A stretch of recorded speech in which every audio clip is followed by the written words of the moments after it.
In the vast land of Bharata, where gods and mortals wove the fate of the world together, there lived a king whose love defied the laws of heaven and earth. His name was Shantanu, ruler of Hastinapura, a wise and valiant monarch. Under his leadership, the kingdom thrived, yet his heart harbored an unfillable void. A lingering longing haunted him, as though his soul awaited someone it had yet to meet. One evening, as he rode along the banks of the Ganges, Shantanu halted. Something drew him in, something beyond understanding. The breeze whispered his name, and when he looked up, he saw her. A woman of celestial beauty glided through the waters with inhuman grace.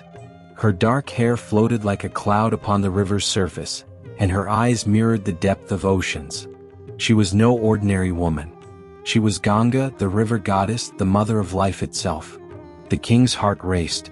Never had he witnessed such beauty, and without hesitation, he approached, guided by fate. "Shantanu, O divine being, I have never seen beauty like yours. I beg you, become my wife and queen of Hastinapura." Ganga smiled, but her gaze held a glimmer of mystery. Her voice, soft as the river's murmur, replied, "Ganga, I will accept, my lord, but on one condition. You must never question my actions, no matter how strange or painful they may seem. If you ever do, I will leave forever."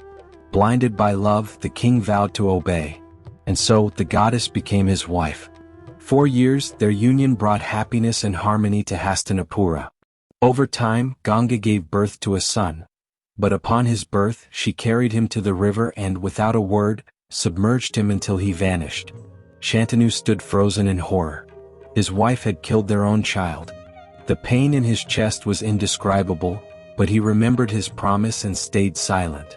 One by one, Ganga brought 7 sons into the world, and one by one she took them to the river, letting them disappear into its sacred current. The king suffered in silence, growing ever more tormented. Why did his beloved wife do this? His nights were plagued by doubt, his soul torn between love and despair. When Ganga bore their 8th son and moved toward the river once more, Shantanu could no longer contain himself. His hands trembled, his voice shaking as it rose into the night wind.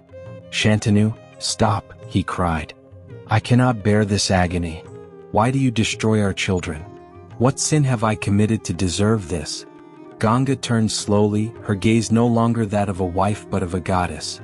Her eyes shone with heavenly light, and her voice resonated with power that pierced the king's soul. "Ganga, O Shantanu, you have broken your vow. Now I must depart. But before I go, I will reveal the truth." The wind seemed to still. The waters of the Ganges calmed, as though nature itself listened to the goddess's revelation. "Ganga, these sons were not mere mortals. They were the 8 Vasus, celestial spirits cursed to live as humans.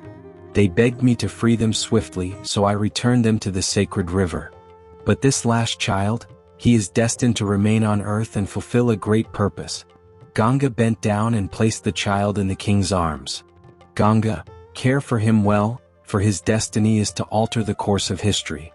His name shall be Devavrata, but the world will know him as Bhishma, the immortal warrior." With those words, Ganga vanished into the river's waters, leaving Shantanu with his son, a child whose name would echo through the ages. Moral and final lesson.